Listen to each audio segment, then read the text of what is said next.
Assalamualaikum warahmatullahi wabarakatuh. Perkenalkan, saya Alfi Syahra, SPD MPD, dosen tetap program studi Pendidikan Matematika, Fakultas Keguruan dan Ilmu Pendidikan Universitas Tadulako. Pada video ini, saya akan menyampaikan narasi singkat mengenai pernyataan diri dosen dalam unjuk kerja Tridharma Perguruan Tinggi atau PDD UKT-PT pada bidang pengajaran sebagai salah satu bentuk pemenuhan tugas profesional dosen dalam melaksanakan Tridharma Perguruan Tinggi. Salah satu mata kuliah yang saya ampuh yaitu mata kuliah Kalkulus Integral pada semester genap tahun ajaran 2025-2026. Dalam kurikulum Outcome-Based Education, program studi Pendidikan Matematika, Fakultas Keguruan dan Ilmu Pendidikan Universitas Tadulako, mata kuliah Kalkulus Integral merupakan mata kuliah wajib yang dapat diprogramkan pada semester 2 dengan bobot 3 SKS.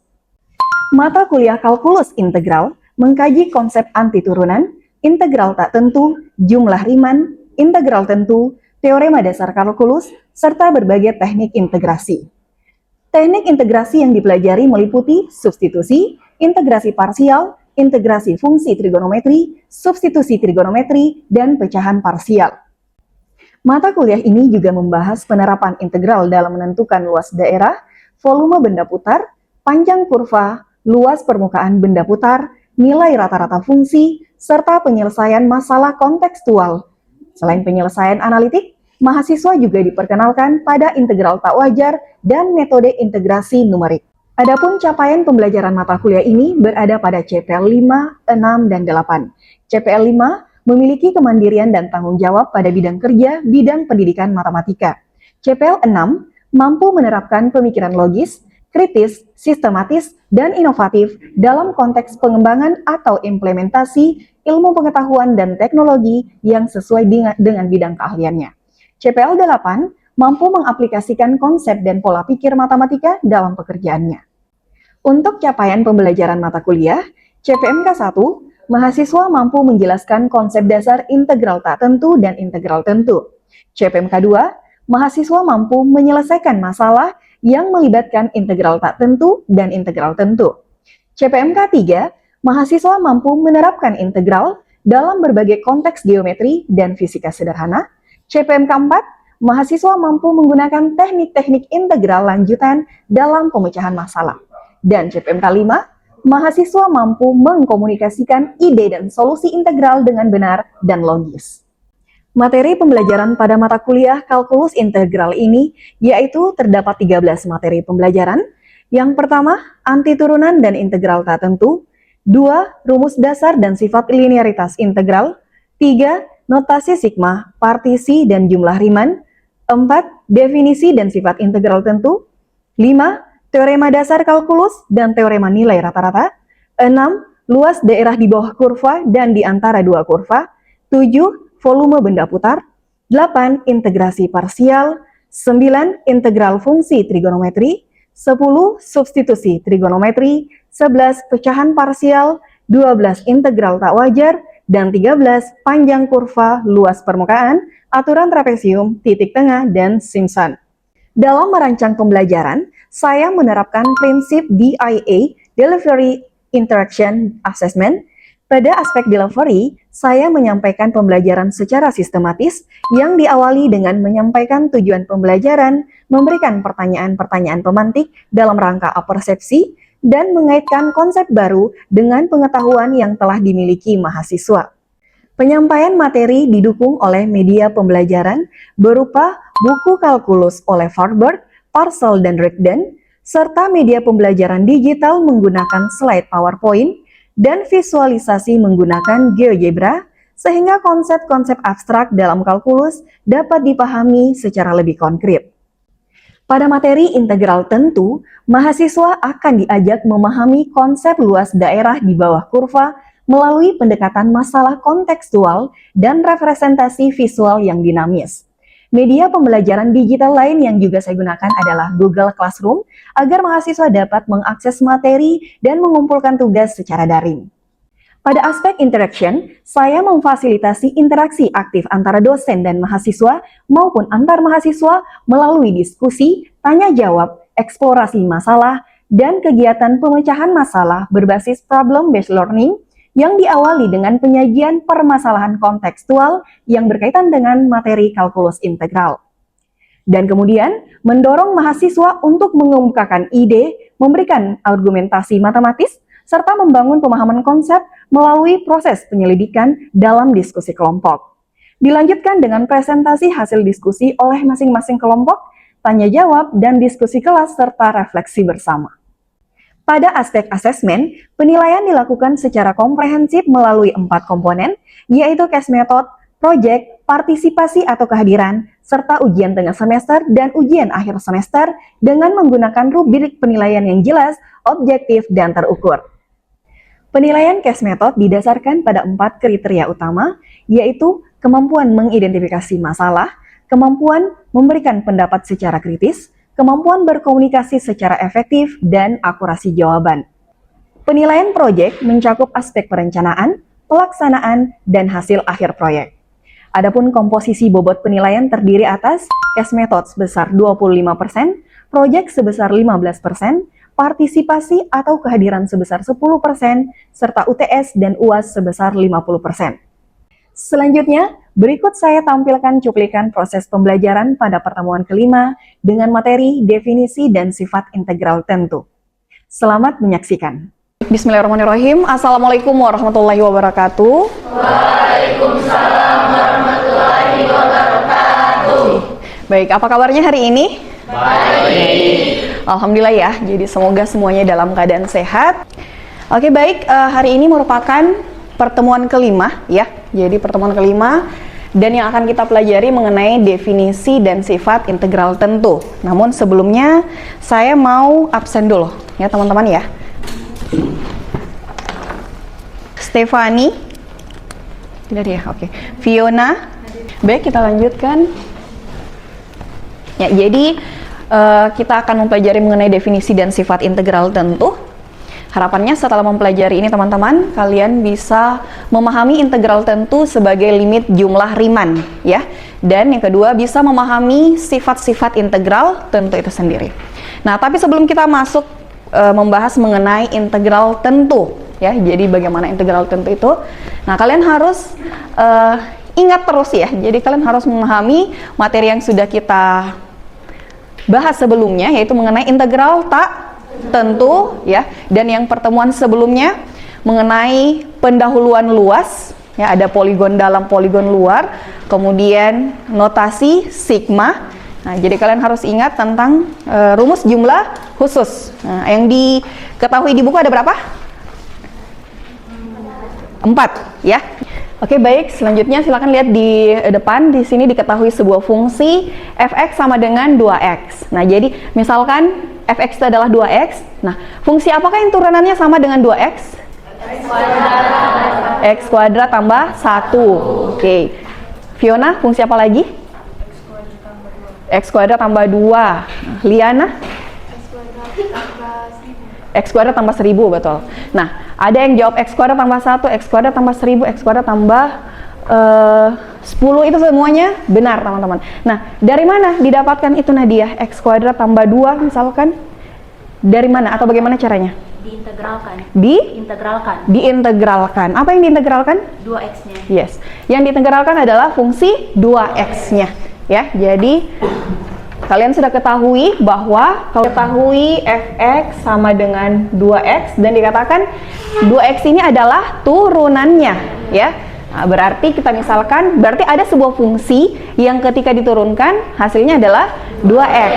Nah, misalkan fungsi itu adalah gx. Berarti kalau diturunkan g aksen x ya.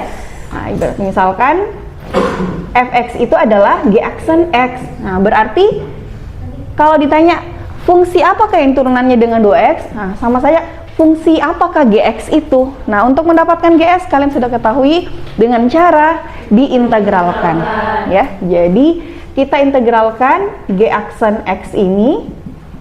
Nah, diperoleh berapa integralnya? 2x dx. Integralnya 2x dx x kuadrat. X kuadrat tambah C, betul. Nah, itu jadi X kuadrat tambah C. Makanya betul tadi ada yang jawab X kuadrat tambah 1, X kuadrat tambah 1000. Nah, karena bentuk umumnya atau integralnya dari 2X adalah X kuadrat tambah C. Baik, nah selanjutnya kenapa harus ditambah C?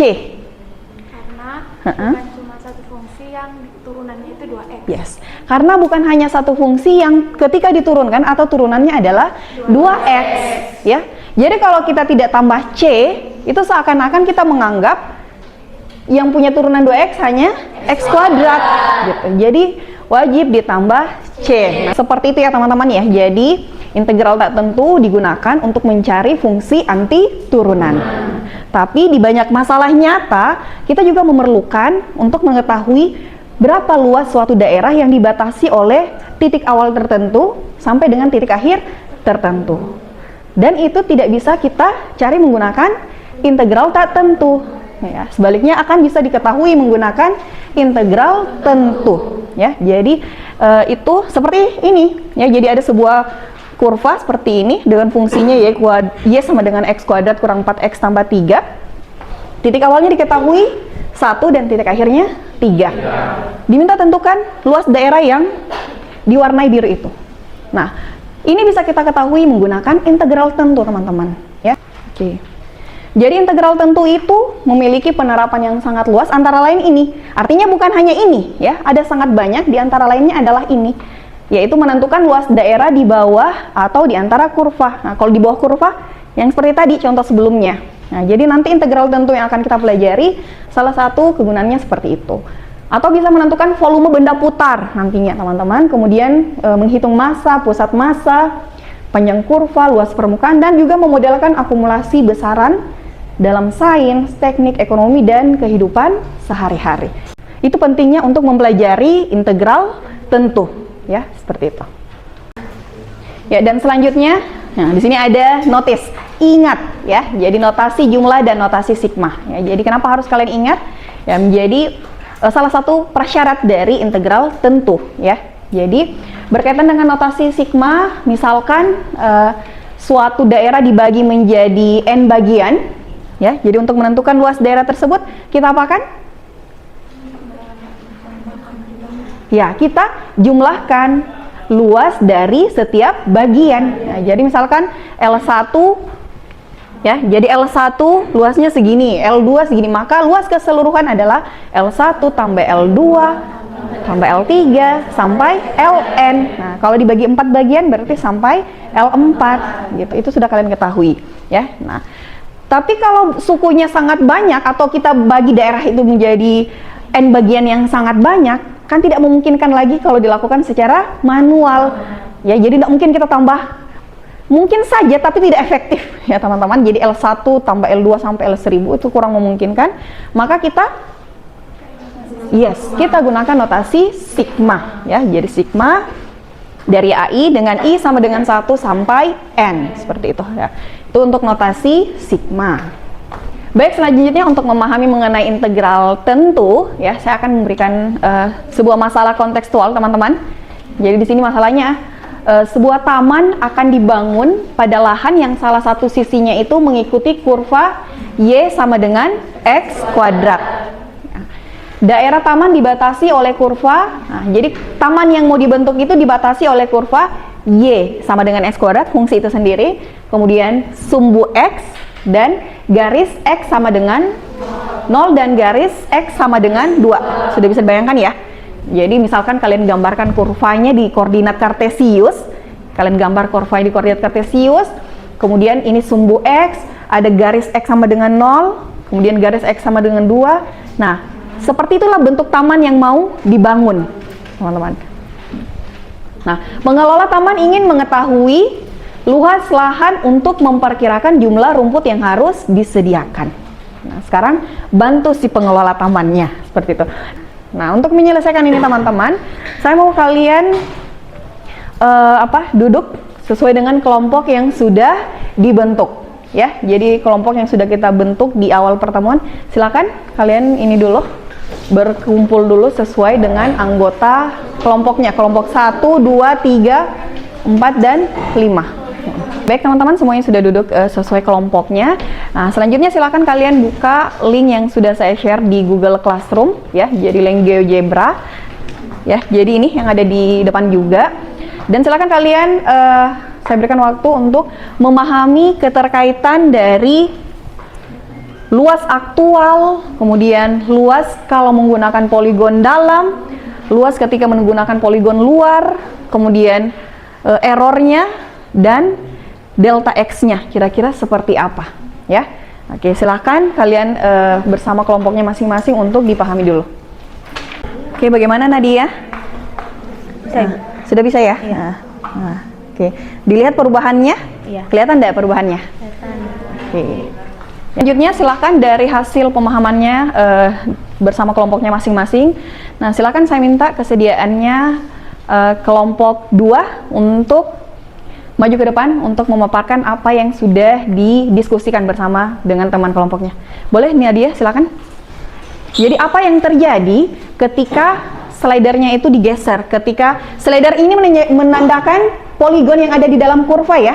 Nah, kalau poligonnya atau n-nya 2 berarti poligonnya 2. Apa yang terjadi? Coba Nadia dijelaskan.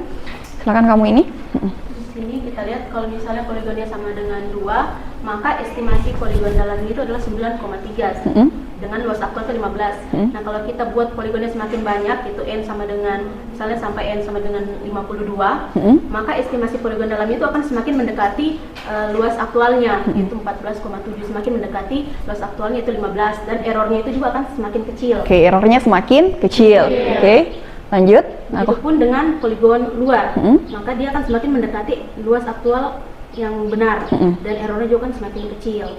Dan hubungan dari poligon dalam dan poligon luar ya, di sini kita bisa lihat bahwa poligon dalam ini nilainya akan selalu kurang dari luas aktual, sedangkan estimasi luas poligon luar itu akan selalu lebih dari luas aktualnya. Oke, jadi estimasi dari menggunakan poligon dalam akan selalu kurang. Nah, karena akan ada saja sedikit daerah yang tidak termasuk yang harusnya dihitung tetapi tidak masuk ya. Jadi akan kurang dari luas aktual. Sedangkan kalau poligon luar selalu akan melebihi luas aktual karena harusnya ada daerah yang tidak masuk. Tetapi terhitung. Baik, terima kasih Nadia. Berikan aplaus untuk Nadia. Baik teman-teman, jadi itu tadi penjelasan dari Nadia ya. Nah, jadi terlihat ya keterkaitan antara luas estimasi kalau menggunakan poligon dalam, menggunakan poligon luar, dan luas aktual seperti yang sudah dijelaskan tadi dari kelompok 2. Nah, di situ ada delta X. Delta X di situ maknanya apa, John? Lebar itu. Lebar apa? Poligon. Lebar poligon. Nah, dari yang kalian lihat, bagaimana kalau kita menggunakan poligon dalam dan poligon luar? Apakah nilainya nanti nilai estimasinya mendekati nilai yang sama? Iya. Iya ya. Jadi mendekati nilai yang sama, yaitu 15. Nah, tapi tadi seperti yang dijelaskan Nadia, kalau poligon dalam tetap akan di bawahnya 15. Karena tidak akan mungkin persis sama, karena pasti ada errornya, pasti ada daerah yang tidak terhitung. Dan sebaliknya kalau menggunakan poligon luar, mendekati 15 tapi akan lebih dari 15 karena tetap ada errornya, yaitu ada daerah yang terhitung yang seharusnya tidak gitu. Nah, selanjutnya menurut Liana, kenapa nilainya itu semakin akurat kalau delta X-nya semakin kecil? Poligon dalam itu daerah yang tidak terhitung, yang harusnya terhitung semakin kecil. Kalau di poligon luar, daerah yang harusnya tidak terhitung tapi terhitung itu juga semakin kecil. Jadi karena errornya tadi ya, jadi karena kalau semakin banyak n-nya, semakin banyak poligonnya, maka delta X-nya semakin kecil. Dan terlihat di sini kalau delta X-nya semakin kecil, maka errornya baik menggunakan poligon dalam maupun poligon luar akan semakin sedikit, ya, semakin kecil juga. Nah, sehingga akan semakin mendekati nilai aktualnya. Ya. Nilai aktualnya berapa? 15. Jadi estimasi luas ini diperoleh dari rumus itu, ya, dari rumus sigma I sama dengan 1 limit n menuju tak hingga dengan sigma i sama dengan 1 sampai n fxi delta x. Seperti itu. Nah, akan diperoleh seperti ini. Nah, luas aktualnya adalah 15. 15 dari mana, teman-teman? Nah, kalau di sini kan sudah ada di GeoGebra. Nah, kalau saya perlihatkan muncul di GeoGebra ini, di layar ini 15 dari mana? Itu dari sini. Dari mana ini? Dari bentuk integralnya. Integral dari 0 sampai 3 fx dx diperoleh dengan fx-nya adalah x kuadrat tambah 2. Diperoleh rumusnya adalah 15. Dari sini bisa kita lihat ya, jadi ternyata untuk menentukan luas suatu daerah itu kita gunakan integral tentu. Kasus ini sebagai batas bawah dan ini batas atas. Nah, untuk contoh ini batas bawahnya adalah 0, batas atasnya 3. Ya, jadi untuk menentukan luas daerah kita gunakan integral tentu. Yang mana integral tentu ini tidak lain adalah limit dari n menuju tak hingga ya. Jadi limit n mendekati tak hingga sigma I sama dengan 1 sampai N fxi delta x gitu. Jadi kalau menggunakan ini kita akan mendapatkan estimasi luasnya, sedangkan untuk menentukan luas aktual sebenarnya ya kita gunakan integral tentu ya. Seperti itu. Nah, kembali ke slide. Nah, ini teman-teman ya. Jadi sigma dari ini kan awalnya ada sebuah poligon, dicari luasnya satu poligon yaitu fxi kali delta x. Kalau ada sebanyak n poligon maka dicari sigmanya ya. Dan kemudian kita lihat tadi dengan berbantuan GeoGebra, kalau n-nya semakin menuju tak hingga berarti poligonnya semakin banyak, delta x-nya semakin kecil dan nilainya semakin mendekati nilai aktualnya ya. Yang mana nilai ini tidak lain adalah nilai aktualnya itu diperoleh dari mana? Kita lihat tadi dari integral dari a sampai b fx dx ya. Berarti integral a sampai b fx dx itu sama dengan limitnya tersebut ya. Jadi yang disebut sebagai jumlah Riemann seperti itu. Jadi itulah integral tentu. Jadi nanti kalau ada kalian diminta menentukan luas suatu daerah, ya tinggal lihat kalau daerahnya beraturan, langsung saja gunakan rumus yang sesuai. Kalau berbentuk persegi ya gunakan sisi kali sisi. Kalau persegi panjang, nah tapi kalau tidak beraturan maka kalian gunakan integral tentu seperti itu ya. Oke. Nah, untuk integral tentu teman-teman, cara menghitungnya ya ada di bukunya juga masing-masing ya, bisa dilihat teoremanya di situ. Jika f aksen x sama dengan fx, f besar ya.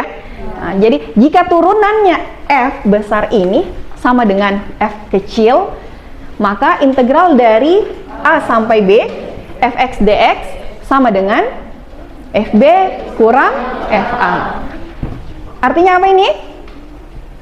Untuk mencari integral tentu, kita integralkan dulu fungsinya seperti pada integral tak tentu. Diintegralkan biasa ya. Jadi kita integralkan, setelah didapat hasil integralnya, selanjutnya yes. Jadi maksud dari fb itu adalah kita masukkan batas atasnya yaitu b ke dalam hasil integralnya, yaitu fungsi f besar ya. Nah, dan kurang masukkan batas atasnya, masukkan batas bawahnya yaitu a ke dalam hasil integralnya atau f besar itu, maka diperolehlah nilainya gitu ya. Oke. Nah, selanjutnya kan tadi kalau di di GeoGebra kan sudah nampak ya hasil luas aktualnya 15, yang mana ternyata 15 itu dari integralnya. Nah, sekarang coba kalian cari secara manual ya, bagaimana apakah betul diperoleh 15 integral dari 0 sampai 3 apa tadi fungsinya? X kuadrat tambah 2. X kuadrat tambah 2 dx itu adalah 15. Coba dicari, John. Baru dituliskan ke depan ya, John ya. Sudah dapat hasilnya 15? Ya. Oke.